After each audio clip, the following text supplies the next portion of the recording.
Right, what's up guys here on the channel here today. My name is James, bringing you guys another video here talking about Ubisoft once again, and today I'm actually going to be talking about some news that dropped over the Christmas period that I completely missed until someone pointed it out to me the other day in the comment section, so thank you to whoever did that. I can't remember your name, I'm very sorry. But I'm talking about an unannounced Ubisoft project being cancelled. Now this was posted on IGN on the 20th of December of last year now, so a couple of weeks ago, but I still think it would be worth me going over it and what potentially could be happening here. So hope you guys do enjoy the video. If you do, please leave a like and subscribe if you are new, and let's get right into it. So we have seen a tweet from a man called Louis de Carafel, who works for Ubisoft Montreal, who tweeted out that I just learned that the project I've been working on for the past 3 years has been cancelled. This is tough news because I've been working with all these people for around 7 years, during which we have shipped both Watch Dogs and Watch Dogs 2. Then in the follow-up tweet said, however, the good thing about working at Ubisoft Montreal is that nobody in the team has lost their job. Every single one of the 200 plus people in the team will be reassigned to an existing project in the studio. There's over 15 of them, and that they even get to choose which ones we prefer. So there's quite a lot to unpack here. One, the fact that he's working with people for 7+ years suggests that Ubisoft keep their teams sort of together. So he's shipped both Watch Dogs and Watch Dogs 2 with these people, no longer going to be working with all of them, which obviously for Louis is a bit of a shame. What I find quite interesting though is that he's then not working on Watch Dogs Legion, so that's an interesting tip that you can pick up here. But this is a project that's been going for over 3 years. Now, it very much depends on the type of game, how much you can get done in 3 years, but that suggests to me that at the very least this game was not necessarily nearing release, because obviously it hadn't been announced yet, but potentially approaching the point where it was ready to be announced and an end date for release was at least being discussed. So that suggests that this is a thing that has had a fair amount of resources and money pumped into it. So this is quite an interesting take for Ubisoft to have, in that they've decided that the money and the resources and the manpower that they've put into this game isn't worth the end result, and they've gone, you know what, we'll be better suited to divert these resources elsewhere. So yeah, it's quite a bold decision for them to take, and there are a whole load of interesting games that this could be. It's also worth pointing out that De Carafel, as well as working on Watch Dogs and Watch Dogs 2, has worked on Splinter Cell Conviction and Shaun White skateboarding. So there's a wide array of things that this guy could be doing. But this is supposed to be for it's a game they've been working on for current gen consoles since 2016. So it might be that they just realised that, well, we're not going to get it done in time until the new generation of consoles is released. That might be a reason for it. But what sort of game could this be? Could this have been the Splinter Cell game that I was talking about yesterday or a few days ago now? Who knows? I honestly haven't a clue.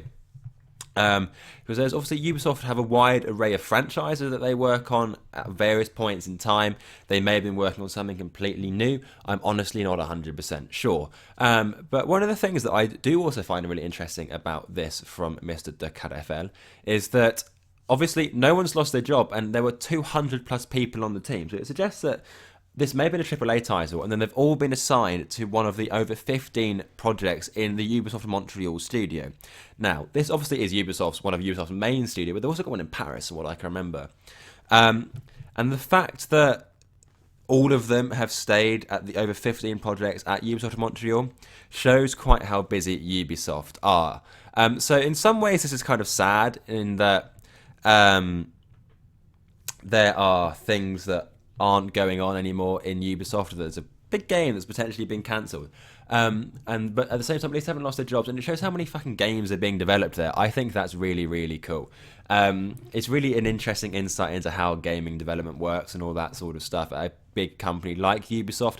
Obviously, this probably isn't representative of indie developers, as it were. It would be wrong to say that every company would be like this. So if a smaller company cancelled a game, obviously there would be some layoffs, but it's good to see Ubisoft sort of taking this positive approach and just reassigning its resources instead of just saying, well, we don't need you now, so you can just fuck off.